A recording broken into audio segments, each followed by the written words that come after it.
On va louer l'Éternel ensemble. Yes!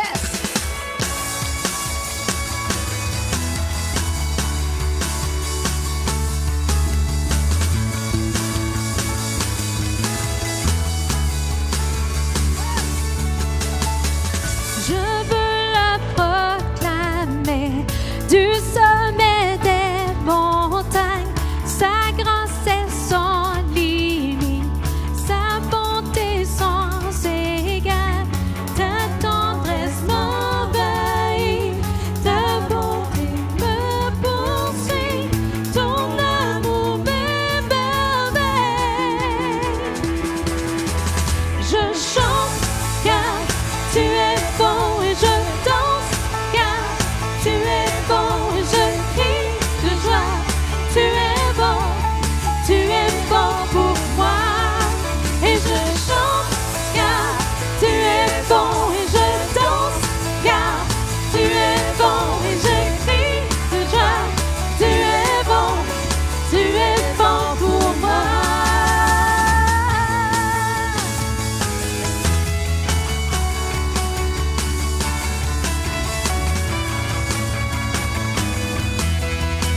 Rien dans tout l'univers, rien dans tout l'univers, à toi de ce combat. Les océans, la terre, sont reflets de ta gloire. Dans mes plus sombres nuits, ta splendeur m'éblouit, ton amour m'émerveille. Ensemble! Je chante car tu es bon et je danse car tu es bon et je crie de joie. Tu es bon pour moi encore. Et je chante car tu es bon et je danse car tu es bon et je crie de joie. Tu es bon pour moi.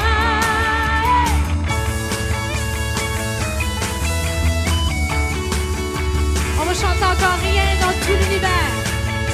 Mettons notre confiance en lui ce soir. Chantons-le.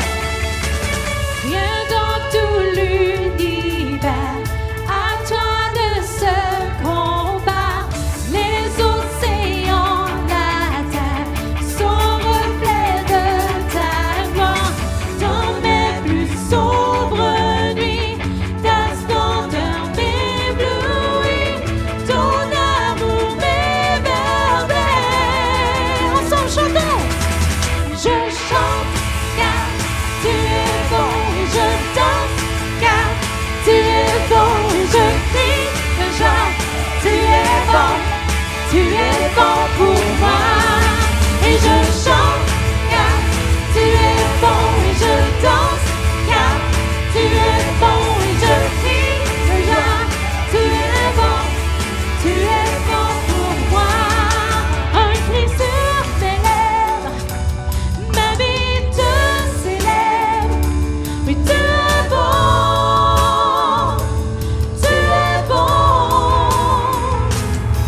mon soleil brille, mon cœur te redit. Oui, tu es bon, encore un cri sur mes lèvres, ma vie te célèbre. Oui, tu es bon,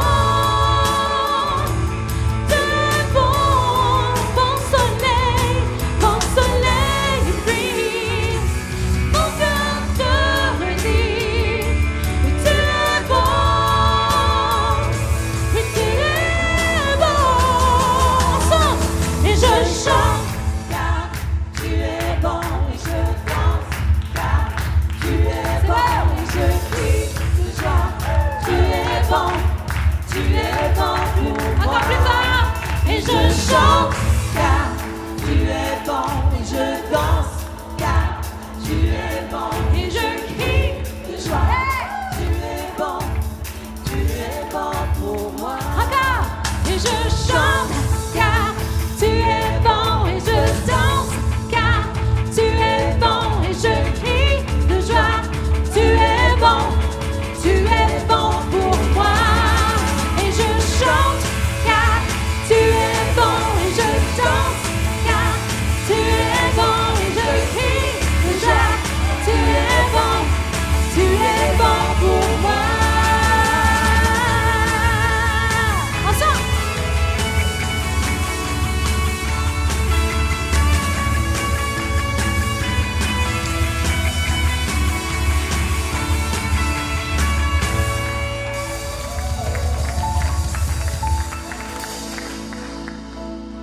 Amen. Est-ce que Dieu est bon ce soir? Est-ce qu'il est bon ce soir? Alors dis-le à ton voisin, Dieu est bon ce soir. Alors j'aimerais saluer aussi à nos campus Québec, Lac-Saint-Jean. Vous salue, on est content que vous soyez branchés ce soir. Attendez-vous à recevoir quelque chose de la part de Dieu aussi dans les campus et aussi en ligne, ceux qui n'ont pas pu être ici ce soir. Et ce soir, c'est notre temps de Pasteur Éclair et moi. Et puis, Pasteur Jean-Claude et moi-même, nous allons être mis à l'épreuve ce soir par les questions que vous avez demandées. Et vraiment, il y a des questions qui vont se gratter la tête. Mais, savez-vous quoi? Dieu connaît toutes choses. Si nous, on ne connaît pas la réponse, Dieu lui connaît. On va vous répondre du mieux qu'on peut ce soir. Mais on s'attend vraiment, en dehors de tout ça, à ce que Dieu se manifeste, que Dieu se révèle à nous. Parce que sans lui, on n'a aucune révélation. En dehors de l'Esprit de Dieu, il n'y a aucune révélation. Ça fait qu'on va demander sa présence ce soir. Et puis, on va juste prier ensemble. Seigneur, merci pour ta présence. Merci pour ton Saint-Esprit. Et Père, je te remercie que non seulement on peut rentrer dans les profondeurs de ta parole, mais que ton Esprit puisse révéler à chaque cœur les réalités, Seigneur Jésus, qu'on ne connaît pas encore. Mais Père, qu'on puisse apprendre à découvrir qui tu es et la grandeur de ton nom. Et Père, je te prie, Seigneur Jésus, que chaque personne dans ce lieu ne quitte pas le même qu'il est entré. Père, que ceux qui sont malades sortent guéris, que ceux qui sont déprimés ce soir sortent restaurés. Père, pour tous ceux qui sont ici et ceux qui sont à l'Internet, à Québec, au Lac-Saint-Jean, Père, on te remercie pour ce que tu fais, puis on te remercie que tu es un Dieu surnaturel et on te remercie qu'on accueille ta présence au nom de Jésus. Et tout le monde dit Amen. Bonne soirée.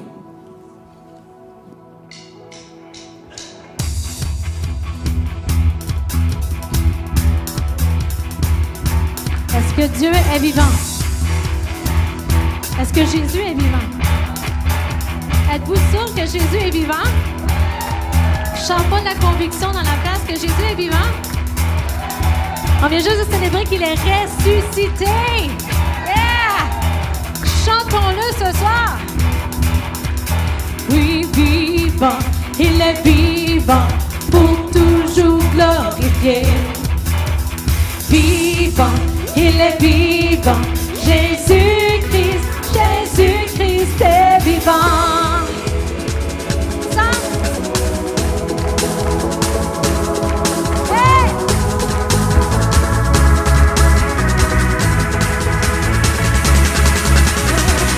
Oh, oh, alléluia. Oh, oh, alléluia. Oh, oh, alléluia. Oh, oh, alléluia. Vivant, il est vivant pour tout.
est vivant pour toujours glorifier. Ensemble, chantons-le.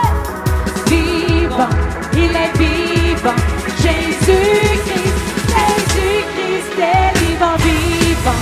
Il est vivant pour toujours glorifier. Vivant, il est vivant. Jésus-Christ, Jésus-Christ est vivant. Oh, oh, oh, alléluia. Oh, oh, oh, alléluia. Oh, oh, oh, alléluia.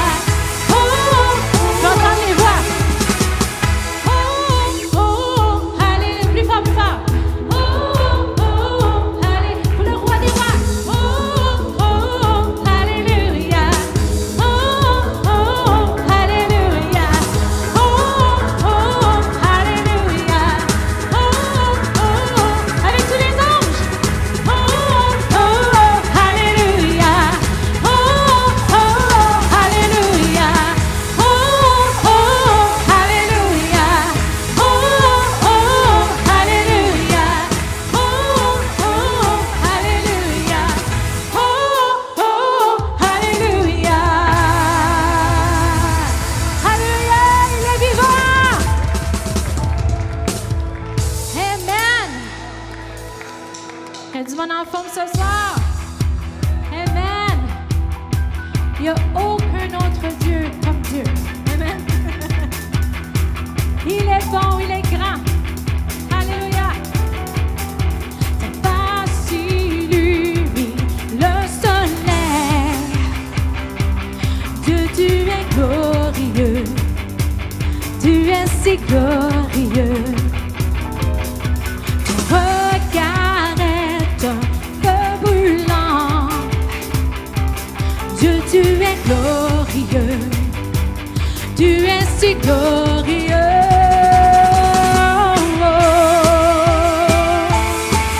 Oh, nul n'est comme toi, Seigneur. Tu es glorieux. Tu es tout puissant.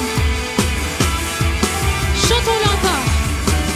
Ta face illumine le soleil. Dieu, tu es glorieux. Tu es si glorieux. Ton regard est un feu brûlant. Dieu, tu es glorieux.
Nul n'est comme toi, oh Dieu. Oui, nous te louons. Oui, nous t'adorons. Nul n'est comme toi. Alléluia. Reçois la gloire, oh Dieu. Nul n'est comme toi, Jésus. Tu es tout puissant. Alléluia.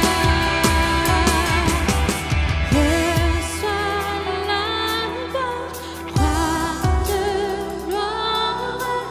Reçois la gloire, roi de gloire. Reçois la gloire ce soir. Tu es digne, Seigneur. Reçois la gloire, roi de gloire. La la la la la ba, yo. Alléluia. Levons nos voix ce soir, élevons son nom, élevons le roi des rois. Alléluia. Alléluia. Kira baba bayando sona, kira la la bayando se. Alléluia. Alléluia. Oh, kira baba bayando sona, kira bayando. Alléluia.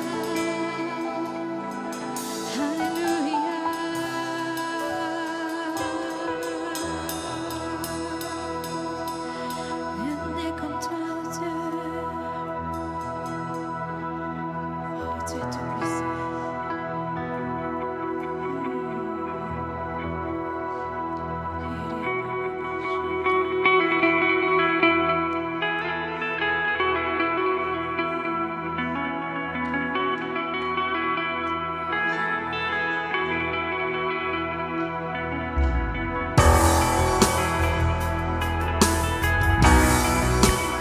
Tu es tout puissant, Seigneur. Nos yeux sont sur toi malgré les circonstances. Alléluia.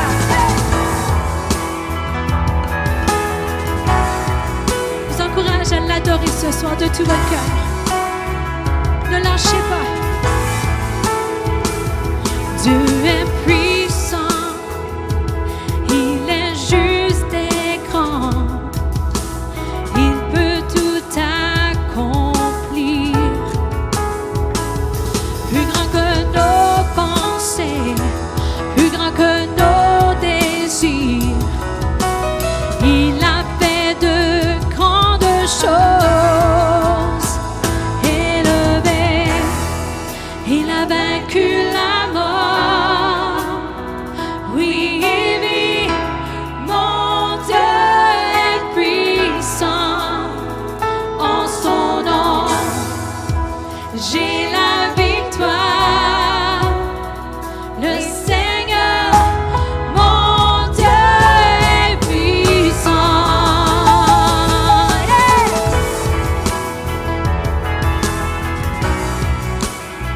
Oh.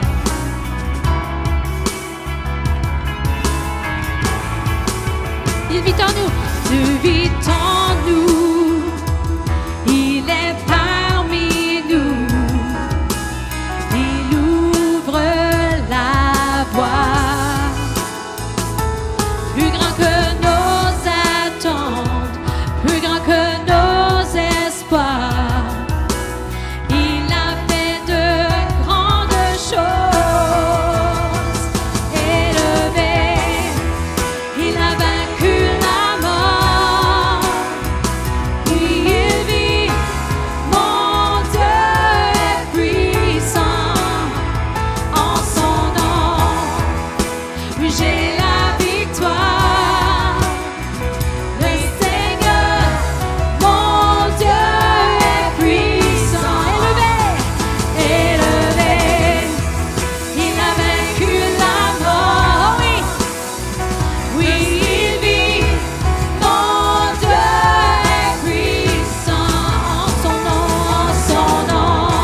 Tout-Puissant, son amour pour nous est si grand. Élevons le nom du Très-Haut, rendons-lui honneur. Ensemble, adorons Yahweh, Yahweh, pour toujours Yahweh, Yahweh. Adorons Yahweh, Yahweh, pour toujours Yahweh, Yahweh. Adorons Yahweh, Yahweh, pour toujours Yahweh, Yahweh. Oui, chantons, adorons Yahweh, Yahweh. Alléluia, pour toujours Yahweh, Yahweh. Encore adorons Yahweh, Yahweh, pour toujours Yahweh, Yahweh. Adorons Yahweh, Chantons-le, Yahweh, Yahweh. pour toujours Yahweh, Yahweh. Rendons-lui la gloire ce soir. Il règnera, pour toujours il règnera, pour toujours il règnera, pour toujours et à jamais. Il règnera, pour toujours il règnera, pour toujours il règnera, pour toujours et à jamais. Chantons-le. Il règnera, pour toujours il règnera, pour toujours il règnera, pour toujours et à jamais. Il règnera, pour toujours il règnera, pour toujours il règnera, pour toujours et à jamais, mon Dieu.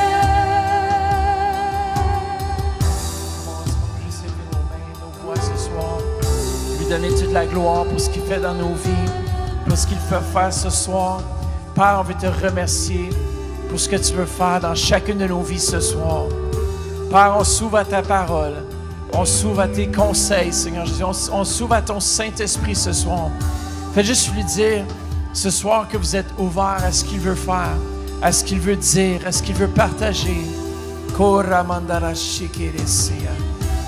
Alléluia, Jésus est mis. Oui, Seigneur, viens agir dans ce lieu, Jésus.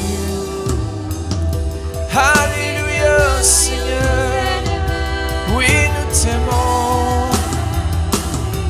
Alléluia, Alléluia.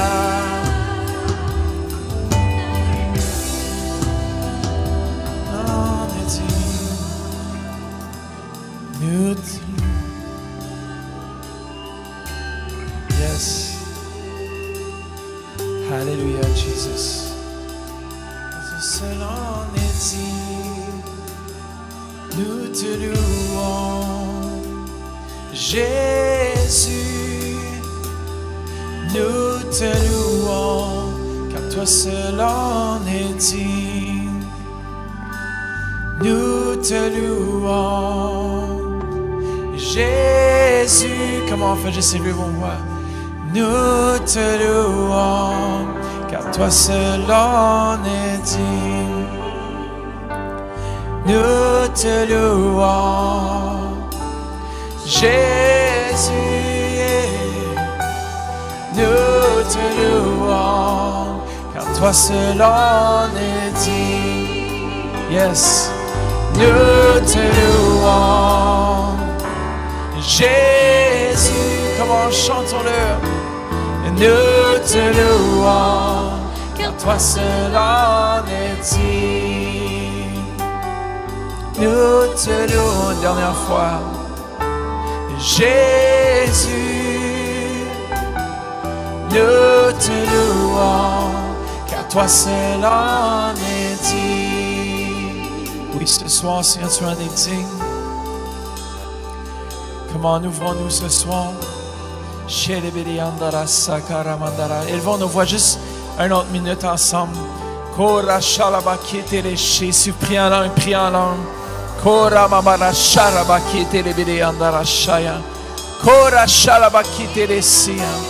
Tu es Dieu, tu es tout puissant, Seigneur, on te remercie pour ce que tu fais. On te remercie pour ta présence. Merci pour ton onction, ton esprit. Merci, Père, pour ce que tu fais, Seigneur. Merci, tu nous enseignes tes voies, Seigneur. Nous te louons, car toi seul en es digne. Yes.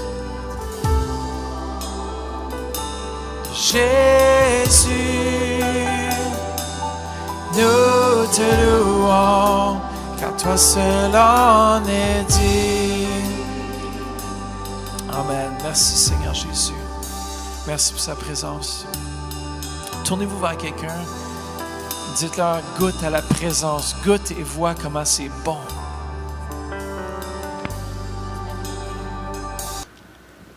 Alors, on débute. Yes. Alors, on aimerait vous souhaiter la bienvenue encore une fois. Si vous venez nous rejoindre aussi en ligne, c'est Pasteur Éclairez-moi. C'est vos questions et c'est les réponses de vos pasteurs en direct. Alors, on va prier avant de commencer. Seigneur, je te remercie pour cette session. Je te remercie que toi, tu nous éclaires. Toi, tu es la réponse à nos questions. Et merci d'être avec nous sur ce plateau en ce moment, dans le nom de Jésus. Amen. Alors, ce soir, nous avons la première question que je vais poser à Pasteur Jean-Claude. Que répondre aux scientifiques qui discutent les versets de Josué 10, du verset 12 à 14, comme une erreur, alors qu'on prouve que la Terre tourne autour du Soleil et sur elle-même et non le contraire? Peut-être que je peux faire pour toi, c'est de lire le passage en question, puis comme ça, après, on peut voir de quel passage il s'agit. Alors, dans Josué chapitre 10, verset 12 à 14, « Alors Josué parla à l'Éternel le jour où l'Éternel livra les Amoréens aux enfants d'Israël, et il dit en présence d'Israël, « Soleil, arrête-toi sur Gabaon, et toi, lune, sur la vallée d'Ajalon. » Et le soleil s'arrêta, et la lune suspendit sa course, jusqu'à ce que la nation eût tiré vengeance de ses ennemis. Cela n'est-il pas écrit dans le livre du juste? Le soleil s'arrêta au milieu du ciel et ne se hâta point de se coucher presque tout un jour. Il n'y a point eu de jour comme celui-là, ni avant, ni après, où l'Éternel ait écouté la voix d'un homme, car l'Éternel combattait pour Israël. Alors, moi, je dirais, il n'y a pas vraiment de contradiction. Dieu a fait un miracle ce jour-là. Il a arrêté le soleil. Mais pour les scientifiques, c'est la Terre qui a arrêté de tourner. Amen. Mais le miracle reste le même. C'est un langage humain aujourd'hui où on dit le coucher du soleil, le lever du soleil. Sunset, sunrise. C'est un langage humain. Ça ne veut pas dire que la science est contre la Bible. De plus en plus, on voit des scientifiques qui se convertissent. Des scientifiques qui prouvent que la parole de Dieu est vraie. C'est vrai qu'ici, là, on était encore dans un langage humain. Et aujourd'hui même, il y a des scientifiques qui disent « Oui, au coucher du soleil, je vais venir te voir ». Ça ne veut pas dire qu'ils ne savent pas que la Terre tourne sur elle-même. C'est un fait scientifique. La Terre tourne sur elle-même et autour du soleil. Le soleil ne bouge pas, parce que si le soleil bougeait, là, on va griller nous tous. Ça, c'est des progrès scientifiques. Demain, on va découvrir d'autres choses. Et c'est Dieu qui le permet, pour que nous découvrions de plus en plus combien Dieu est grand, combien la nature qu'il a créée est immense et mystérieuse. On ne peut pas tout comprendre de Dieu. Le plus important ici, c'est de dire, oui, il y a eu un miracle. Le miracle s'est opéré. On peut pas, la science ne peut pas expliquer un miracle. Une femme qui accouche sans matrice, là, tu ne peux pas prouver ça par la science. Mais Dieu le fait. Une jambe qui pousse comme ça, la science ne peut pas le prouver. Des gens qui poussent les yeux. Il n'avait pas d'yeux dans les socles. Le socle était vide. Le socket. Ouais, l'orbite. Ça, c'est un bon français, quoi. Ça, c'est le socle. J'avais dit socle? My goodness. C'est l'orbite. C'est ça que je voulais dire. Et puis, tu vois des yeux qui sortent. Et puis, il y a des yeux. Et puis, il y a l'iris qui est là. Tu ne peux pas expliquer ça par la science. Mais la science va prouver de plus en plus que Dieu est Seigneur. Alléluia. Et même dans le calendrier, si je ne me trompe pas, quand il retourne en arrière, il manque une journée. C'est prouvé scientifiquement. Écoute, même le jour de la résurrection, non, le jour de la mort de Jésus, on dit qu'il y a eu des ténèbres sur la terre. Le soleil s'est obscurci. Le Seigneur peut faire ce qu'il veut. Il a arrêté la terre et il a arrêté la terre. La terre n'a pas bougé. Et puis ça ne fait pas de la science quelque chose de mauvais, et la science ne vient pas contre la Bible. Il faut que les gens arrêtent de mettre la science et Dieu en contradiction. Non, la science va découvrir que Dieu, ce qu'il dit, et c'est la vérité. Ouais, c'est vrai. Si tu veux ajouter, Pasteur? Non, mais c'est ça, c'est parce que tout le monde essaie de prouver la Bible avec la science, mais la science fait juste confirmer la Bible. C'est ça que tu viens juste de dire en réalité. Excellent. C'est bon, prochaine question. Alors, cette question est pour toi, Pasteur Mathieu. On dit que Dieu nous a créés, que notre chemin, il est tracé d'avance, tout est prédestiné. Alors, à quoi cela sert d'aller évangéliser si d'avance Dieu connaît la réponse?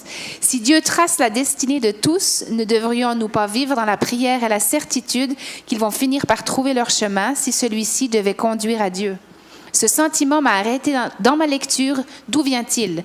Si j'ai foi en Dieu, ne devrais-je pas avoir la foi qu'il sauvera mes enfants, ma famille, les amis autour de moi, simplement parce qu'il l'a décidé lui-même? Oh boy! Lorsque j'ai lu cette question, faut comprendre en premier, avant de répondre, que ça fait des siècles qu'il y a deux positions par rapport à cette question. Il y a celui de la prédestination et le salut universel.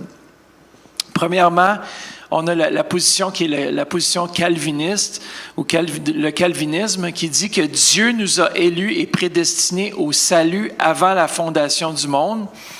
C'est très complexe comme question, c'est très approfondi. Même les plus grands théologiens débattent encore aujourd'hui cette question. Ça fait qu'aujourd'hui, on ne va pas rentrer dans un grand débat théologique parce que ça pourrait durer éternellement. Nous, on va juste citer notre position par rapport à ça. Mais on doit quand même... Ça, c'est la première position, c'est la prédestination. La deuxième, c'est le salut universel, qui est le arminianisme. Okay? John Wesley fut influencé par cette pensée et il a fondé l'Église méthodiste, qui est l'ancêtre du pentecôtisme, qui veut dire que le christianisme ou d'accepter Christ, c'est un libre choix d'accepter ou de refuser. Nous, personnellement, l'autre position, le calvinisme, dit que même si on se soutient sur qu'on est tous prédestinés, qu'on soit évangélisé ou pas, que tu évangélises ou pas, il faut quand même évangéliser. Même si on se tient sur la position, la première, parce que pour répondre à la question de la personne qui a questionné, c'est si je me fonde sur la première pensée de la prédestination, c'est-à-dire que Dieu, dès la fondation des temps, avait prédestiné que tu sois sauvé ou pas. Ça fait qu'il a séparé l'humanité. Et moi, je ne suis pas d'accord avec cette pensée qu'il aurait séparé l'humanité et qu'une partie serait déjà vouée à l'échec et l'autre partie serait vouée au christianisme, être enlevée. Il y a plusieurs aspects à cette pensée que je ne vais pas rentrer en détail, mais même pour répondre à la question, même si c'était le cas, on doit quand même évangéliser, même parce qu'on ne sait pas qui serait prédestiné. Alors, pour répondre à la question par rapport à cette position. Maintenant, l'autre position, qui est le salut est universel. C'est-à-dire que pour tous les hommes, le salut est disponible.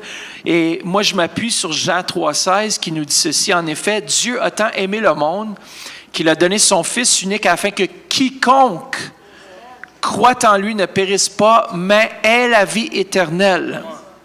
Il y a aussi 1 Timothée 2,4 qui dit « Lui qui désire que tous les hommes soient sauvés et parviennent à la connaissance de la vérité. » Alors, on se base la première pensée sur Éphésiens chapitre 1 et Romains chapitre 8, versets 29 et 30, pour dire par rapport au fait qu'on est prédestiné. Moi, je crois que Dieu avait prédestiné que tous les hommes soient sauvés, dans le sens, il voulait que tous les hommes deviennent fils et filles de Dieu.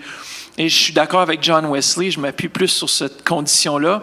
Mais c'est là qui est bizarre un peu, je ne crois pas une fois sauvé, toujours sauvé. Avec ça, c'est une autre position qui tient de l'arminianisme que je ne suis pas d'accord. Ça fait qu'il y a plusieurs pensées là-dedans. Comme je dis, là, on pourrait débattre juste là-dessus pendant toute la soirée. Mais selon 2 Pierre 3,9, pour supporter l'argument, c'est que le Seigneur, ça c'est 2 Pierre 3,9 qui dit « Le Seigneur ne tarde pas dans l'accomplissement de la promesse, comme certains le pensent. Au contraire, il fait preuve de patience envers nous, voulant qu'aucun ne périsse, mais que tous parviennent à la repentance. » On voit dans Timothée, dans Timothée surtout, que l'apôtre Paul se contredirait s'il dirait que seulement le salut serait réservé pour certains élus. Moi, je crois que Dieu connaît d'ailleurs le choix ultime que l'homme doit faire, qu'il va faire, vu qu'il est en dehors du temps et peut voir l'avenir, car il est le seul Dieu qui connaît toutes choses. Il connaît l'avenir, il connaît notre choix ultime. Et c'est là vient un peu le conflit dans les pensées. Mais vous savez, il y a des genres de questions qu'on va connaître la plénitude de la réponse complète, on va la connaître au ciel. Un jour, je connais en partie, je prophétise en partie. Un jour, je vais connaître tel il est. Et puis, mais tout ça pour dire ce que chaque homme peut dire oui ou non. Dieu ne forcera jamais. Nous ne sommes pas des robots. Il nous a créés comme des agents libres. Ça veut dire qu'il nous a donné le choix de le suivre ou de ne pas le suivre. Et aussi, quiconque croit en lui a la vie éternelle, car le salut s'obtient par la foi, comme on a mentionné dimanche. Et je crois que tout homme a ce choix dans sa vie d'accepter ou de refuser le salut en Jésus-Christ. Ça fait que ça, c'est notre position comme Église. Je ne sais pas si ça répond à la question, mais oui, il faut quand même évangéliser. Même si tu t'appuies sur la première pensée, il faut quand même évangéliser. Amen. Ça, c'est le travail de l'Église. Sinon, tout ce que les apôtres ont fait, toutes les croisades, ça sert à quoi si on sait de toute façon qu'il y en a certains qui ne seront pas sauvés, certains qui vont être sauvés. Alors, on s'appuie sur la parole là-dessus. Ça fait que, bon. On va à la prochaine? Non, j'ai rien à ajouter. Vive la pour ajouter. Moi, je suis un peu théologien, là, donc on pourrait dormir ici. Alléluia. Alors, prochaine question, pasteur Jean-Claude. Comment David, qui connaissait et vivait sous la loi, avait-il autant de femmes et concubines dans sa vie?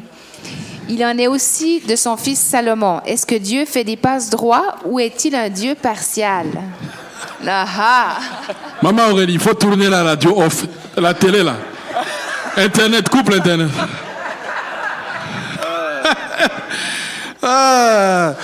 Tous les hommes ici, là, tous les hommes, écoutez ceci. Amen. Salomon et David, c'était dans l'Ancien Testament. Alléluia. Pourquoi vous dites pas Amen? Au fait, on voit que oui, David a eu des concubines, Moïse a eu 2 femmes. On voit dans l'Ancien Testament des gens qui ont... Salomon a eu combien? Non, il a eu 700 princesses, il a eu 300 concubines et des femmes. Si vous lisez comme il faut. Lui, là, quand on va arriver au ciel, on va lui demander comment tu as géré le temps, là. C'est juste la question que je vais lui poser. Serving number 325. 325. Please report to the front desk, please. Moi, je pense que lui, là, c'est le premier qui a eu un agenda électronique. Impossible. 700 femmes, même par année, tu ne peux pas. Alléluia. Donc, moi, je dirais, si on regarde 1 Roi 11, le verset 2 et 3, on voit que la finalité, même la fin, même en ayant ces plusieurs femmes-là, ça finissait par les détourner de Dieu. Ça finissait toujours dans l'idolâtrie. Et Dieu les avait prévenus. N'amenez pas de femmes étrangères. N'amenez pas beaucoup de femmes. L'objectif de Dieu, quand on regarde dans Genèse, c'est que chaque homme ait sa femme. Il a tiré la côte d'Adam, sa Ève. Il a dit, voilà ta femme. Donc l'objectif de Dieu, même quand on regarde dans le Nouveau Testament maintenant, on voit que dans Matthieu 19, verset 5, Marc 10, verset 7 et 8, dans Éphésiens 5, on voit dans Peut-être je peux lire Matthieu 19,5 pour t'aider. Ça résume. Matthieu 19,5 dit « C'est pourquoi l'homme quittera son père et sa mère et s'attachera à sa femme. À sa femme. Et les deux deviendront une seule chair. » Ça, c'est le cœur de Dieu. Le cœur de Dieu, c'est que l'homme est seulement une femme. Maintenant, ces hommes-là, vu que la question a été posée, si Dieu est partial, pourquoi Dieu n'est pas venu frapper Salomon, David, Moïse, pourquoi Dieu n'est pas venu les frapper? Il y a un prototype qu'on voit tout le temps, que ce soit dans l'Ancien Testament, que ce soit dans le Nouveau Testament, on voit un Dieu de grâce. On voit un Dieu qui est patient face au péché. Des fois, il frappe, mais des fois, il est lent à la colère. Alors, on voit ça, ça vient et ça montre que Dieu a préparé la grâce depuis l'Ancien Testament. Ce n'est pas juste dans le Nouveau Testament qu'on voit la grâce. Mais même dans l'Ancien Testament, on voit que Dieu, des fois, il ne punit pas, il corrige dans la patience. Il parle, il prêche, il envoie des prophètes, il est patient. Donc, il ne faut pas s'attendre à ce que dans chaque passage où on voit un pécheur dans l'Ancien Testament, que Dieu vienne frapper parce que c'est un Dieu qui connaît. Non, il y a la grâce aussi. Dieu, il fait ce qu'il veut. Même aujourd'hui, il y a des gens là qui sont rendus à la 4e, 6e femme et Dieu n'a pas frappé. Et les gens disent, il faut frapper, frappe. Non, Dieu est patient. Et vous aussi, il faut qu'on apprenne aussi à être patient. Alléluia. Ça, c'est la parole de l'apôtre. Mais sincèrement, ce n'est pas dans la nature de Dieu qu'un homme ait 2, 3, 4 femmes. Si ça arrive... Si vous êtes capable de bien gérer une femme, c'est déjà bien, hein? Puis de maintenir ça, c'est pas de bien la gérer dans la première année de mariage, là, c'est de maintenir l'entretenir une relation avec une femme, c'est déjà tout un travail, hein? Est-ce que, Pasteur Vanessa, est-ce que tu as quelque chose à ajouter, Pasteur Vanessa? Mais c'est pas rien de négatif, c'est la... Vas-y, pédale. C'est la réalité de la chose, hein? C'est déjà, lorsqu'on dit que, c'est quoi, women are from Venus, men are from Mars, c'est comme, on dirait, Dieu a fait en sorte qu'on apprenne, que ça prenne du temps à se comprendre, à se complémenter, à comprendre les besoins de l'autre, à saisir. À un moment donné, dans le mariage, où est-ce qu'on n'a même plus besoin de rien dire, on a juste à avoir ce regard, tu sais ce que je veux dire? That look.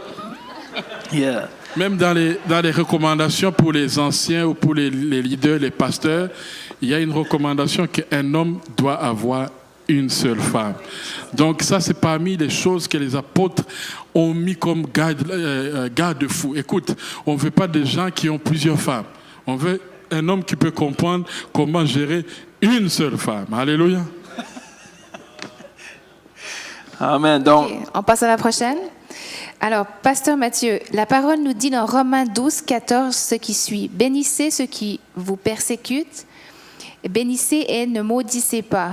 Et aussi dans Matthieu 5, 44 et Luc 6, 28, il nous est recommandé d'aimer nos ennemis et de bénir ceux qui nous maudissent. Comment concilier cette parole et certaines prières qui réclament la mort de nos ennemis ou le malheur? bon, dans la question comme telle, il y a déjà la réponse. Par rapport à ça, parce que je ne sais pas si ils ont mal lu Romains 12, 14, mais dans Romains 12, 14, ça nous dit « Bénissez ceux qui vous persécutent, bénissez et ne maudissez pas. » Alors, en aucun temps, où est-ce qu'on voit dans les Écritures qu'on doit maudire ou souhaiter le malheur. D'ailleurs, Jésus s'est abaissé et dit « Vous allez aimer vos ennemis. » Comme dans Matthieu 5, 44, qui nous dit ceci, Matthieu 5, 44, Mais moi, je vous dis, 43 dit, vous avez appris qu'il a été dit, tu aimeras ton prochain et tu haïras ton ennemi. Ça, c'est ce qui était dit dans l'Ancien Testament. Mais dans Matthieu 5, 44, ça dit, mais moi, je vous dis. Alors, les paroles de Jésus ici viennent établir un nouveau fonctionnement, une nouvelle façon de faire. Aimez vos ennemis, bénissez ceux qui vous maudissent.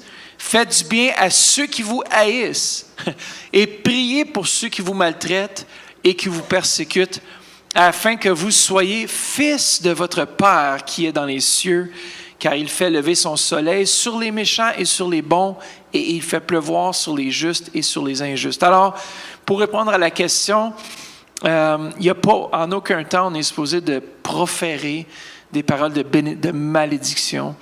On voit que même Balaam, qui a voulu maudire le peuple d'Israël, n'a pas pu maudire le peuple d'Israël parce que ce n'était pas dans la nature de Dieu même de maudire. Dieu déteste le péché, mais il aime l'homme. Il aime l'homme même s'il pêche, même si l'homme est méchant, même si l'homme est mauvais. Il s'attend à ce qu'il vienne à une repentance, un changement de façon de penser, d'agir. Si ça répond à la question, on peut laisser ça à ça, mais je pense vraiment que c'est ça la réponse. Je pourrais ajouter, je l'avoue là. Alléluia. Il y a quelqu'un qui m'a volé de l'argent, amen. Oh, yes. Puis, sincèrement, ma prière était, vous savez, hein? Ah, je vois que tout le monde sait. Alléluia. Tu es fâché, quoi, tu es fâché. Et puis tu aimerais que Dieu frappe. Alléluia. Et puis tu envoies les feux. Seigneur, j'envoie les feux. J'envoie les feux. Tu ne précises pas c'est quoi le feu. Amen. Tu ne dis pas, Seigneur, ok, prends ça. Non, tu es fâché. Et il y a des fois, on fait des prières en colère. Genre, Seigneur, hein, à toi la vengeance. Seigneur, quand même, montre-toi quand même. Seigneur, à toi la vengeance. Et des fois, le Seigneur, il se venge à ta place. Mais la vengeance de Dieu, ça ne veut pas dire qu'il va lui faire mal. Il va le corriger de sa façon. Parce que lui, il sait comment corriger la personne. Alors, quand on dit à moi la vengeance, il ne faut pas avoir à moi la vengeance avec colère. Il dit, Seigneur, tu connais la situation, je mets ça entre tes mains. À toi la vengeance, mais n'envoie pas le feu dans ta prière. J'envoie un peu de feu. Il y a des prières, en Afrique, il y a des prières qui disent comme ça. Je renvoie à l'expéditeur. Il dit, j'envoie les attaques à l'expéditeur au nom de Jésus. Donc celui qui t'a maudit, tu le maudis, tu l'envoies. Nous sommes chrétiens quand même, on ne peut pas faire ça. On ne peut pas renvoyer à l'expéditeur. Non, va les voir et bénis-les et dis, Seigneur, que le Seigneur te bénisse. Que Dieu te protège. Amen. Moi, je pense que la plus grande question ici, c'est juste, c'est plus difficile à faire lorsque quelque chose t'arrive. Mais c'est là qu'on voit le caractère de l'enfant de Dieu. C'est celui qui est capable de pardonner. C'est celui qui est capable de bénir. C'est lui qui est capable d'aimer, même si tu n'es pas aimé.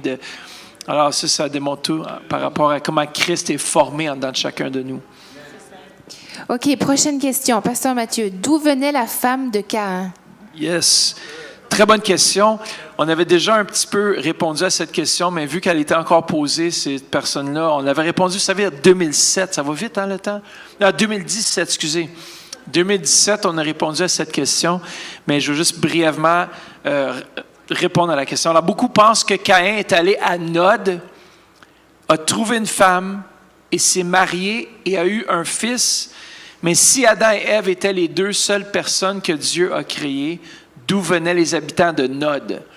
Dans le fond, qu'est-ce que dit l'Écriture dans Genèse 4, 16 à 17? Ça nous dit « Caïn s'éloigna de l'Éternel et habita le pays de Nod, à l'est d'Éden. Caïn eut des relations conjugales avec sa femme. Elle tomba enceinte et mit au monde Enoch. Il construisit ensuite une ville à laquelle il donna le nom de son fils Enoch. » Alors, ça c'est un fait intéressant, c'est que Caïn était sûrement le premier à construire les villes parce que vous savez que le terrain, la terre était maudite sous ses pieds Alors, il devait faire importer des produits de l'extérieur et c'est là le système des villes a été formé. En tout cas, tout un autre sujet par rapport. Mais la Bible ne dit pas que Caïn est allé à Nod et a trouvé sa femme là-bas. Plutôt, il avait déjà une femme quand il est allé à Nod. Dieu a seulement créé 2 personnes, Adam et Ève, et leur dit « Reproduisez-vous, devenez nombreux ». Et la Bible mentionne seulement 3 des enfants d'Adam et Ève par nom, Caïn, Abel et Seth. Cependant, Genèse 5.4 nous montre clairement qu'Adam et Ève avaient plusieurs fils et filles. Après qu'il eut engendré Seth, les jours d'Adam étaient 800 ans. Imaginez-vous en 800 ans, hein, Denis? 800 ans, tu pourrais en produire des petits. Genèse 3.20 déclare « Adam appela sa femme Ève, car elle devait être la mère de tous les vivants. L'Éternel Dieu fit des habits en peau pour Adam et pour sa femme, et il leur mit. L'Écriture est claire que chaque être humain est descendu d'Adam et Ève, même si nous classons les gens en races basées sur le ton de la peau, la forme des yeux, et ainsi de suite, il y avait seulement une race. Ça, c'est une autre chose par rapport au racisme. Même ça répond à beaucoup de questions. Toi, tu veux rajouter là-dessus puisque tu étudies je pense que l'ADN, tous les codes ADN étaient contenus dans le sein d'Adam et Ève. Ça veut dire toutes les différentes races, les différentes formes, les différentes couleurs, tout était contenu. Donc, tu peux avoir 3 enfants complètement différents. Puis même, on parle du même ADN aussi que les loups qui seraient la hiérarchie des animaux, entre autres, auraient créé toutes les autres formes de chiens que nous avons aujourd'hui, mais se sont toutes dispersées dans diverses nations et se sont adaptées en condition des climats parce que leur ADN était différent des animaux aujourd'hui. Aujourd'hui, tu as une race de chiens d'Atite. Oui, mais rien à voir avec Adam et Ève. Hein? Non, rien à voir avec Adam et Ève. Rien à voir. Tu mets un chihuahua au pôle sud, il va mourir tout de suite. Mais tu mets un chien comme le mien, il va vivre. Bon, une autre question. Bon, alors on peut voir que souvent la question est où est-ce que Caïn a trouvé sa femme ou d'où venait la femme de Caïn? Elle était sûrement sa sœur ou une demi-sœur, une de ses sœurs. Alors, à l'époque, c'est ça, il n'y avait aucun risque que les gènes soient... C'est ça, il n'y avait pas de défectuosité génétique. Non, c'est ça. Il était, disons, imaginez-vous, Adam et Ève avaient une génétique parfaite. T'imagines, il était comme musclé, sans faire de gym. Avec 8 mètres de hauteur. 8 mètres de haut, ouais, je ne sais pas si c'était 8 mètres. Il était grand, sûrement, il était musclé, fort. Quand sa femme, elle le voyait nu chaque jour, man, il est beau, mon homme. Prochaine question. Pas rapport, prochaine question. OK, Pasteur Jean-Claude, quel âge avait Josué quand il a pris la commande de diriger le peuple de Dieu vers la terre promise après la mort de Moïse? Quel âge avait Josué? Bon, on y est allé par approximation, là. On n'a pas trouvé dans la Bible exactement où est-ce que ça dit qu'il avait tel âge, mais on a estimé dans Josué 14, verset 7. Dans Josué 14, verset 7, on dit que Caleb, il dit son âge quand on l'a envoyé pour espionner. Donc, quand ils sont arrivés à la porte de la terre promise, il dit qu'il avait 40. Amen. Et on sait que c'était 12 hommes qu'on a choisis qui avaient presque le même âge. Parce qu'ils étaient au service de Moïse. Ils avaient presque le même âge. Donc, on peut estimer l'âge de Caleb, l'âge de Josué à ce moment-là, soit équivalent ou un peu en dessous de Caleb. Donc, entre 30 et 40. Et si on regarde maintenant les années qu'ils ont fait dans le désert, quand ils ont fait le tour, 40. Donc, on peut prendre 40 plus 40. On peut dire qu'ils avaient entre 70. Il avait entre 70 et 80 quand il a pris la direction du peuple d'Israël pour entrer dans la terre promise. Vous savez que Moïse n'est pas entré. Ah, vous ne saviez pas? Vous savez qu'Aaron non plus n'est pas entré. Donc, eux, ils sont morts à l'âge de 120 et l'autre à 123. Moi, en lisant cette question, ce qui m'a beaucoup surpris, pas surpris, mais qui m'a beaucoup... c'est de voir les années que Moïse a fait avant de répondre à la mission. Donc, 40 avant d'aller dans le désert, et 40 dans le désert, et un autre 40 dans le désert. J'ai dit, waouh! Et il n'est pas entré dans la terre promise. J'ai dit, Seigneur, quand même, c'est injuste. Bon, à cause qu'il a frappé juste 2 fois. Ça m'a... J'ai dit, waouh! Il faut jamais mettre une date d'expiration à ta vision. Dieu, peu importe l'année, il peut toujours réaliser la vision que tu as dans ton cœur. Ça n'a pas de date d'expiration. Que tu sois jeune, vieux, que tu sois âgé, Dieu, quand il dit qu'il va réaliser ça, il va le réaliser. C'est ça que la leçon que j'ai prise de ce passage. À 80 ans, le gars, il a amené 1 million de personnes dans la terre promise. Waouh! C'est fou. OK, dernière question. Yes. Alors, on lance la dernière question qui va susciter certainement, beaucoup de questions ou d'autres questions. Donc, une fois sauvé, toujours sauvé. Pasteur, yes. Éclairez-nous. Bon, si je renverse la question, puis je pense qu'on peut s'aider avec ça. Alléluia! Il y a plusieurs points de vue. Encore une fois, ça revient un peu à l'autre question par rapport à la prédestination. Mais en réalisant cette question-là, une fois sauvé, toujours sauvé, la question est que lorsque j'accepte Christ, ma nature change. La nature de pécheur que j'avais lorsque j'étais enfant des ténèbres. Et maintenant, j'ai accepté Christ et je suis devenu une nouvelle créature en Jésus-Christ. Le résultat de ça, c'est que pas que je ne pêche plus jamais, mais c'est que ce n'est plus ma nature de pécher. Souvent, ceux qui posent cette question veulent avoir un feu vert pour apaiser leur conscience afin de pouvoir pécher.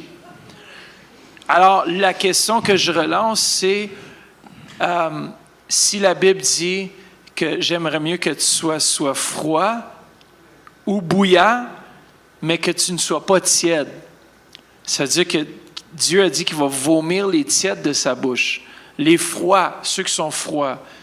Ici, on parle des chrétiens, là. On parle de ceux qui étaient froids, qui avaient les pieds dans le monde, les pieds vraiment qui aimaient. J'aimerais mieux que tu sois froid que tu sois tiède. Mais moi, j'aimerais mieux être chaud puis d'être sûr de rentrer au ciel.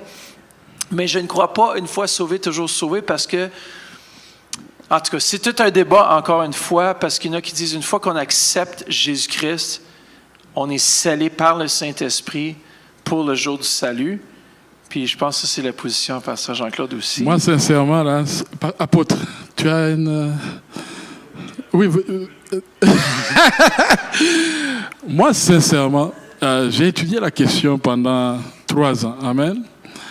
Et je suis arrivé à la conclusion que si vraiment Jésus est allé à la croix et qu'il est allé accomplir tout ce qu'il avait accompli et que maintenant ce salut compacté, pris dans un plan avant que Jésus arrive, parce qu'il n'a pas fait ça quand il est arrivé, il a fait ça avant qu'il arrive. Il est allé à la croix. Il a dit, on va refaire l'homme. On va faire maintenant l'homme, pas selon Adam, mais selon moi, selon Jésus. Donc le nouvel homme. Et que ce nouvel homme maintenant passe par le processus de recevoir le salut, de la conversion, de la régénération. Et après ça, de la sanctification. Et après ça, de la glorification. Et que maintenant, lui, par sa bouche, il peut dire, ok, je refuse, j'abandonne. C'est que vraiment, il y a eu un hic là dans le plan de Jésus. Quelque part, ils n'ont pas bien réfléchi que l'homme pouvait encore rater comme Adam. Alors moi, je pense, en tout cas, ça c'est ma position, je pense que Dieu va tout faire pour que cet homme-là, il a dit, je ne t'abandonnerai jamais, je ne te délaisserai jamais. Si tu crois en moi, tu auras la vie éternelle. Il n'a pas menti. Vraiment, c'est qu'il va te poursuivre, il va poursuivre ton salut, il va activer ton salut, il va faire tout, il va travailler avec toi pour que tu entres au ciel. Ce n'est pas un plan vraiment qui peut échouer. Sinon, ça me ferait mal de voir que Jésus, à quelque part, il laisse encore l'homme gérer ce dossier-là. Parce que ce dossier-là, vraiment, a été pris par Jésus. Il est venu et a dit, « Hey, c'est moi maintenant. Diable, tais-toi. Là, je prends les choses en main. » Et il est allé à la croix, il a donné sa vie pour que l'homme rate encore. Non, moi je pense qu'une fois que tu as le salut, Dieu va faire tout pour que tu entres au ciel. Jusqu'à la dernière seconde. Il dit que ni la hauteur, ni la mort, ni quoi ne me séparera de l'amour de Dieu. Je pense que vraiment Dieu a fait un grand travail à la croix. Il nous a donné ce salut. Si tu le crois, si tu le reçois vraiment, il n'y a pas moyen que tu retournes en arrière. À moins que tu aies fait un choix non réfléchi. À moins que tu n'aies pas reçu vraiment le salut, que c'est des émotions, que là même Dieu va susciter des prédicateurs comme apôtre Turpin, il va te chauffer et tu vas dire waouh, hey, je pense que si tu as reçu Jésus, c'est vraiment un chemin sans retour. Parce que là, tu es activé à courir, comme Paul dit, je cours. Tu es activé, le Saint-Esprit est avec toi, il habite en toi. Alléluia! Hey. Il y a un changement radical. C'est vraiment un changement radical. Il doit y avoir un changement radical. Vraiment. C'est ça. Je pense c'est une nouvelle nature. Je pense que aussi la question, c'est que un enfant de Dieu peut pécher, mais c'est plus sa nature. C'est-à-dire, il vise plus à pécher. Dans le fond, c'est qu'il y a quelque chose en lui qui déteste le péché comme Dieu déteste le péché. Il y a aussi l'apôtre Paul qui mentionnait, tu sais, qu'il ne faut pas attrister le Saint-Esprit. Je pense qu'il faut faire attention on vit nos vies. Il y a un processus de sanctification qui se produit chaque jour, quotidiennement. Le plus qu'on se rapproche de Dieu, le plus qu'on connaît sa volonté, le moins qu'on veut l'attrister, le plus qu'on veut vivre pour lui. Et si les gens, par le moyen de cette question-là, cherchent un moyen de pécher, c'est qu'à ce moment-là, je commence à remettre en question vraiment leur salut, dans un sens initial. Est-ce qu'ils ont vraiment pris la décision de suivre Christ de tout leur cœur, ou c'était une décision basée sur une émotion, parce qu'il y a des gens qui s'avancent devant et disent « Seigneur, je t'accepte dans mon cœur, ma vie personnelle ». Ils retournent, et dans le fond, c'est qu'ils n'ont pas fait Jésus leur Seigneur. C'est-à-dire ils n'ont pas vraiment accepté tout ce que englobe le salut. Il y a la parabole du semeur qui vient ajouter que la semence n'a pas été vraiment dans le cœur. Elle a été sur le chemin, ou elle a été prise dans les épines, et n'a pas pris le temps de pousser. Mais ça ne veut pas dire qu'un jour, un autre va venir s'aimer, et la semence va tomber vraiment dans son cœur, et le salut va monter en lui. Et je sais que le Saint-Esprit, c'est lui l'artisan maintenant. C'est Dieu lui-même qui vient, il dit qu'il vient susciter ta conviction. Il dit, c'est moi qui convainc l'homme du péché. Et il va le sceller. Je pense que le Saint-Esprit a un travail formidable dans la nouvelle nature de l'homme. C'est lui qui le transforme. Ce n'est pas un homme qui transforme l'homme. C'est vraiment Dieu qui transforme l'homme. Et une fois qu'il le transforme, c'est là où je dis, Dieu ne peut pas échouer. Dieu ne peut pas échouer. Mais j'avoue que dans la Bible, les deux sont là. Dans la Bible, on dit, celui qui persévérera jusqu'à la fin sera sauvé. Donc, les deux marchent ensemble. Donc, c'est comme Dieu, il veut nous avertir. Hey, joue pas avec le salut, là. Il faut travailler le salut avec crainte et tremblement. Donc, les deux sont là. Dieu nous garantit le salut. On a la confiance qu'il a vraiment tout accompli. Mais en même temps, il dit, hey, c'est pas de la nourriture que j'ai jetée aux chiens. C'est vraiment quelque chose de très important que tu dois faire attention. Donc, les deux marchent ensemble et gloire au Seigneur. Je pense que ça conclut, en tout cas, ça confirme la position vraiment aussi par rapport à ça. Ça fait qu'une fois sauvé, toujours sauvé. Je crois vraiment que c'est de remettre en question le fait, es-tu vraiment sauvé, dans le sens, as-tu vraiment accepté Jésus comme ton Seigneur, ton Sauveur? Est-ce que tu l'as vraiment est-ce que tu as vraiment cru ou tu as juste dit des paroles en l'air ou tu as juste dit, mais comme tu dis, la semence est là. Je crois que Dieu sait ce qu'il fait. Il sait ce qu'il fait dans les vies. Et s'il veut toucher une vie, il est capable de le faire. Et puis de susciter cette semence qui a été mise là. Ça fait que, je ne sais pas s'il y avait... On pourrait peut-être... je sais qu'on pourrait prendre peut-être une question ou une, de l'Assemblée. Ou une réaction. Une réaction. Quelqu'un veut... Alléluia.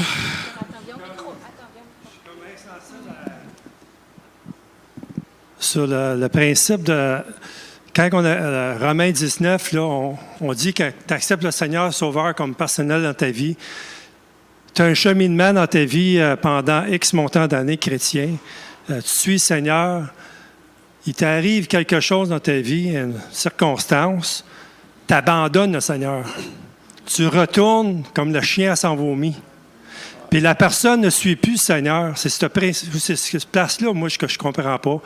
On dit, une fois sauvé, tu peux plus être sauvé si tu retournes au chien à son vomi, puis tu ne suis plus le Seigneur. Oui, tu l'as accepté dans le passé, mais tu ne suis plus le Seigneur.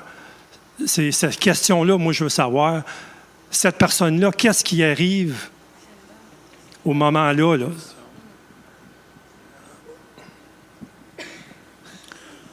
Pour moi, ça reste toujours un choix. Peu importe l'expérience que vous avez faite avec Dieu. C'est pour ça, quand il s'adresse aux églises dans l'Apocalypse, c'est toujours « Paf, repens-toi, sinon j'enlèverai le chandelier de sa place. » Ça veut dire, amen, Jean Turpin est libre aujourd'hui de retourner où j'étais avant. Sinon, je suis rendu un robot de Dieu. Et c'est pour ça qu'on juge toujours l'arbre à ses fruits. Si vous dites vous êtes chrétien, mais vous allez produire des fruits qui sont dignes de la repentance aussi. Comme Jean-Baptiste le disait, convertissez-vous, mais race de vipères, même il allait plus loin que ça. Comprenez-vous? Fait que pour moi, après que tu as une expérience, quand tu as eu un face-à-face, c'est pour ça que ça prend un face-à-face avec Dieu. Mais même à ça, j'ai vu des gens qui ont eu des face-à-face avec Dieu, puis se perdent.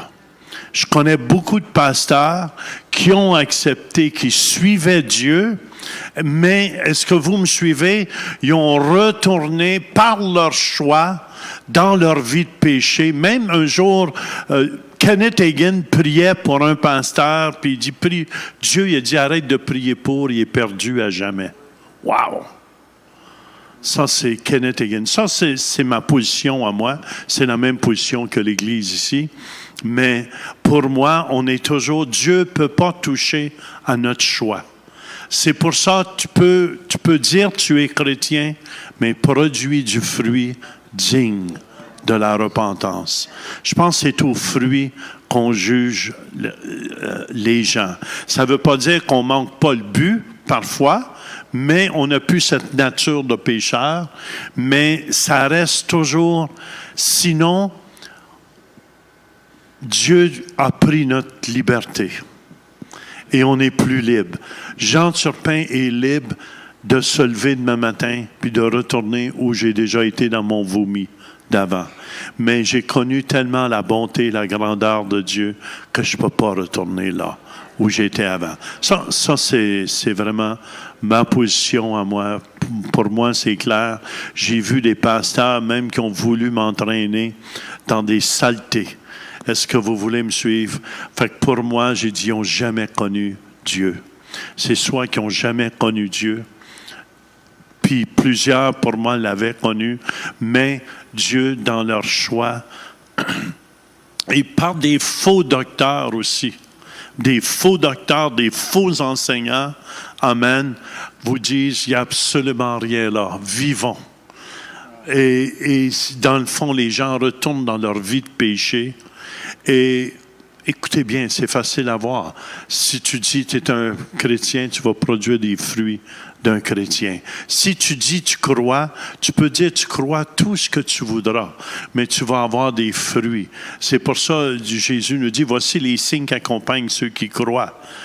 Voici aussi les fruits qui accompagnent un chrétien. Puis c'est ça, dans le fond, on a des fruits, on aime nos ennemis et tout ça.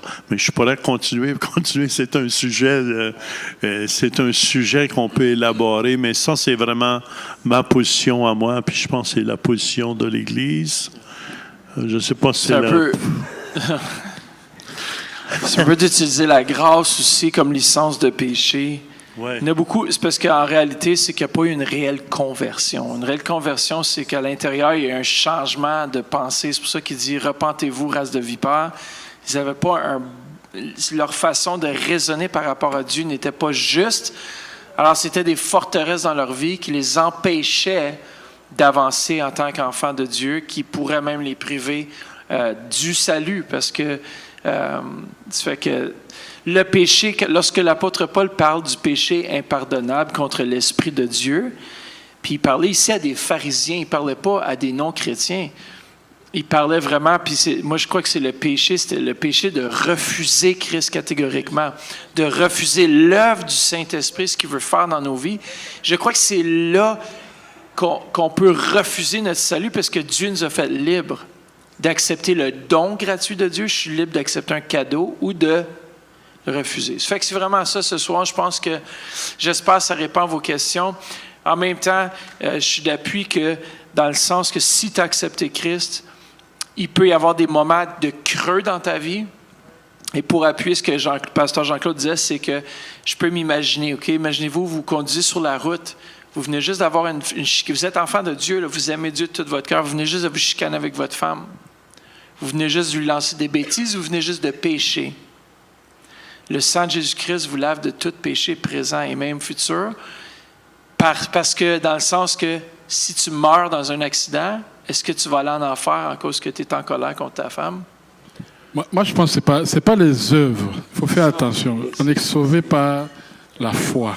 C'est la grâce. Et c'est un statut. C'est pas vraiment... Si c'était nos œuvres, là, il n'y a personne ici là, qui est au ciel. C'est vraiment le sang qui est appliqué et qui est... Mais là où je suis avec l'apôtre et avec cette position-là, c'est que vraiment, c'est dans la Bible. C'est dans la Bible. Il dit, faites attention. Sur celui-là, il faut faire attention. C'est avec crainte et tremblement. À un moment donné, moi, j'ai pris une position, je suis au milieu. Je crois aux deux. Alléluia. Et puis, on y va.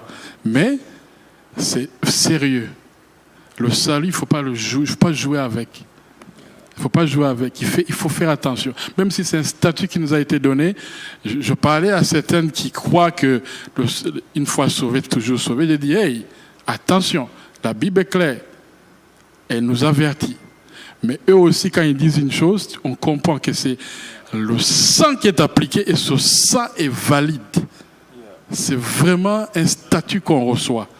C'est pour cela que c'est difficile pour que moi, on me convainque que le salut, tu peux le perdre. Ces deux positions sont là. Ça marche ensemble. À la fin, nous tous, on va au ciel, n'est-ce pas? Yes. Hey, vous êtes plus sûr? Vous êtes plus sûr? Nous tous, on va au ciel, n'est-ce pas? Yes. Nous tous, on va au ciel. Amen. J'ai l'assurance de mon salut en Jésus-Christ. En tout cas, celui qui sera au ciel, on sera ensemble. Amen. C'est ça l'enfant de Dieu, c'est que l'assurance de son salut, parce qu'il est scellé par Dieu Saint-Esprit.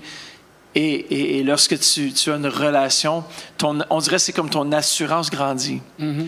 C'est que tu deviens de plus en plus intime. Et c'était le désir de l'apôtre Paul quand il dit « courons vers le but ». On ne court pas loin du but. On court vers le but de la vocation céleste en Jésus-Christ. On court vers Christ. On court vers les choses de Dieu. On court vers la Bible. On court vers la présence de Dieu. On ne court pas le sens opposé, comme si on ne joue pas avec le feu. Mm-hmm. On ne joue pas avec les choses de Dieu. Soit on aime Dieu, mais Dieu nous a donné son Saint-Esprit pour nous aider à l'aimer. Parce que je ne sais même pas comment aimer Dieu s'il ne montre pas comment l'aimer, parce que Dieu est souverain. Mm-hmm. Dieu est en dehors du temps. Il est omniprésent, il est omniscient. En tout cas, ça a fini là. Je pense que c'est bon. Je pense que c'est tout le temps qu'on a. On vous salue en ligne ici ce soir. On vous remercie d'avoir été ici. Tu veux rajouter quelque chose? Non, s'il y a quelqu'un qui veut ajouter quelque chose, hein, je vois des visages. Quelque chose, quelqu'un veut rajouter? Oui. Attention, c'est dangereux de donner le micro. Oui, c'est... Moi, j'aimerais juste rajouter par rapport à la prédestination, c'est que moi, je suis convaincu que Dieu a tout fait ce qu'il avait à faire. Il y a un plan dans l'éternité, dans le temps. Il y a un plan que si tu embarques dans le chemin que Jésus a montré, tu es prédestiné à arriver à la bonne place. Mais tu es toujours libre. Comme pasteur Jean dit, tu es toujours libre. Le peuple de Dieu, là, dans le désert, il était le peuple de Dieu. Il était le peuple choisi. Mais il y en a qui n'ont pas, parce qu'ils n'ont pas eu de la foi, hein, ils n'ont pas rentré dans la terre promise. Nous, aujourd'hui, il y en a qui sont morts. Nous, on ne réalise pas vraiment, mais regardez un peu ce qui se passe dans le monde. Il y en a qui meurent pour leur foi. Il y en a qui sont, tu sais, on parle des héros de la foi, mais savez-vous que dans les héros de la foi, il y en a beaucoup aussi qui sont morts, n'ayant pas obtenu ce que la promesse. Ils ont été sciés, ils ont été torturés, mais ils ont été jusqu'à la mort et ils ont obtenu. Je pense qu'on obtient même à travers la mort une délivrance. OK? Ça ne veut pas dire qu'il faut mourir toute la gang, là. Mais, on va tous mourir. Mais Dieu nous laisse libres. Et tout au long de notre vie, on est libre. Je crois réellement que c'est ça qui fait la différence. OK. OK. Oui, moi, c'est juste le passage de Jean 10, versets 27 à 28. La Bible nous dit que « Mes brebis entendent ma voix, je les connais et elles me suivent. Je leur donne la vie éternelle et elles ne périront jamais. Et personne ne les ravira de ma main. Mon Père qui me les a donnés est plus grand que tous. Et personne ne peut les ravir de la main de mon Père. » Moi, c'est ce passage-là un peu que j'aimerais qu'on puisse, je vais dire, suivre par rapport à l'évangélisation, par rapport aux personnes qui viennent à Jésus et qui se convertissent, qui sont sauvées. Comme Dieu les connaît déjà d'avance, si on prend ce passage, parce que les personnes entendent la voix de Dieu. Entendre la voix de Dieu, ça peut être, vous êtes à la maison, vous mettez une chanson, vous mettez toutes choses en rapport avec le Seigneur. Et là, ça touche votre cœur. Peut-être vous n'êtes même pas chrétien. Et là, quand ça touche votre cœur, vous entendez la voix de Dieu par rapport à cette situation et vous vous convertissez. Mais quand tu te convertis, il faut dire que tu es transformé, tu es changé, mais il y a la nature de l'homme qui reste. Comme la Bible nous dit, la vieille nature est passée, mais c'est tout un encadrement qui suit. Moi, je vais dire comme c'est tout un encadrement qui suit. Être sauvé, toujours sauvé, c'est tout un encadrement comme on l'avait souligné. C'est vraiment un processus de vie. Parce qu'il y a la nature charnelle, il y a la nature de l'homme qui est pécheur. Donc, il peut avoir la foi, être là-dedans, et il y a une situation qui arrive bien. Il ne se retrouve pas. Il ne se retrouve vraiment pas. S'il ne revient pas vraiment à Jésus, s'il ne revient pas pour se ressourcer, c'est fini. Là. Même si le Seigneur avait tous les plans pour lui, comme le pasteur nous dit, le choix est fait. Mais si le Seigneur avait tout le plan pour lui, il va choisir de vraiment retourner encore à son vomi. Donc moi, c'est vraiment comme j'ai dit, mais Seigneur, si on entend ta voix, on reconnaît ta voix, on accepte, tu nous dis que personne ne pourra nous ravir de tes mains. C'est vraiment la phrase, là, si quelqu'un peut m'aider à comprendre. Personne ne pourra ravir, en plus de la main de Jésus et de la main de Dieu, qui est le plus grand. Mais en même temps, devant certaines choses, devant notre chair, devant tout, ça arrive. Ça revient à la réponse à la même question. C'est que l'enfant de Dieu peut pécher. Mais dans le fond, lorsqu'on dit que toutes choses sont devenues nouvelles, c'est qu'on parle que l'esprit de l'homme est sauvé. C'est sauvé, c'est scellé. Maintenant, c'est l'âme qui a besoin de restauration. C'est l'âme qui a besoin d'être renouvelée. On doit renouveler nos pensées pour être plus à l'image de Christ. Ça fait que c'est un processus, comme tu l'as mentionné, c'est un processus, la sanctification, c'est pas donné. C'est-à-dire, on a un travail à faire. C'est pour ça que ça dit travailler à votre salut. C'est travailler au renouvellement de votre âme. Afin qu'ils comprennent aussi les choses de Dieu. Parce que si tu ne comprends pas, tu peux faire des erreurs. Tu peux pécher par omission. C'est-à-dire que tu commets des choses sans savoir que c'est péché. Et puis, en tout cas, ça fait que c'est exactement... J'espère que ça répond un peu à la question. C'est une question vaste, mais on n'aura pas le temps de répondre plus en profondeur. Mais il y avait une autre question, peut-être. Elle avant. On va prendre une dernière. Vous savez quoi? Soumettez les questions à la prochaine fois. En ligne, puis on va les répondre. Viens rapidement, juste demander des questions au micro, comme ça tout le monde peut entendre. Moi, je trouve aussi que, comme à notre âge, comme quand ça fait longtemps qu'on est au Seigneur, qu'on est encore on est en danger. Tu sais, comme avant, c'était le salut, mais là, à cette heure, il faut garder notre cœur, tu sais, comme on passe au travers des tribulations, qui peut endurcir notre cœur. On peut devenir religieux, devenir pharisien. Puis je trouve vraiment que faut toujours chercher à laisser les yeux sur Dieu, puis il veut qu'on grandisse, qu'on le connaisse progressivement, qu'on le connaisse de plus en plus, puis qu'il faut vraiment surveiller notre cœur, tu sais, comme pour pas qu'il s'endurcisse, puis qu'on reste chaud pour lui aussi, tu sais. Ça. C'est vrai, notre cœur peut s'endurcir, hein? Oui. C'est tellement vrai, ça fait qu'il faut rester... Peut-être juste une dernière, vu que c'est pas une question vraiment, c'est plus un encouragement. Il faut que ce soit une question. Mais c'est vrai, il faut garder notre cœur. Je pense que vous êtes patient. Juste un La Bible dit dans 1 Pierre 5:8, « Soyez sobres, veillez, votre adversaire, le diable, rôde comme un lion rugissant, cherchant qui il dévorera. » Moi, ce que je veux dire, c'est que c'est vrai que quand on est chrétien, on a accepté Christ comme Seigneur et Sauveur personnel, on a le salut. Mais il ne faut pas oublier aussi, comme la Bible dit, que le diable est là. À partir du moment où tu fais le pas et tu fais le pacte de suivre Jésus, le diable, il en veut à ta vie. Donc, il va tout faire. Tant qu'on est sur la terre, en tout cas, il fera tout pour que on puisse perdre ce salut-là que Dieu nous a donné. Et c'est pour ça que, comme l'apôtre Jean disait, on voit aujourd'hui qu'il y a des pasteurs, de grands pasteurs qui ont évangélisé, qui ont envoyé plein d'âmes au Seigneur, mais qui après ont dévié carrément parce que ils n'ont pas veillé sur leur vie et le diable a eu raison d'eux. Donc moi, ce que je veux dire, même si c'est vrai que Dieu nous donne le salut, on a le salut, on a la certitude qu'on a le salut, mais il faut qu'on veille les uns sur les autres. Il faut qu'on veille sur ce trésor qui est le salut que Dieu nous a donné. Amen. Bon commentaire. Alors, merci beaucoup de votre participation ce soir. Et puis, on va refaire un autre pasteur éclairez-moi, espérant que ça ait répondu à vos questions, aux questionnements que vous aviez.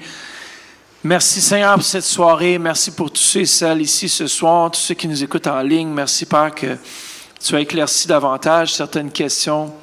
Et Père, encore une fois, merci Père qu'un jour, on va connaître clairement à 100% tous les détails. Merci Seigneur que tu es Dieu, tu es souverain. Et Père, que tu es avec nous ce soir et que tu puisses bénir et remplir chaque personne dans ce lieu, dans le précieux nom de Jésus. Amen. Amen. Si vous avez besoin de prière, avancez-vous. On va prendre un temps pour prier avec vous, sinon soyez bénis. Bonne soirée.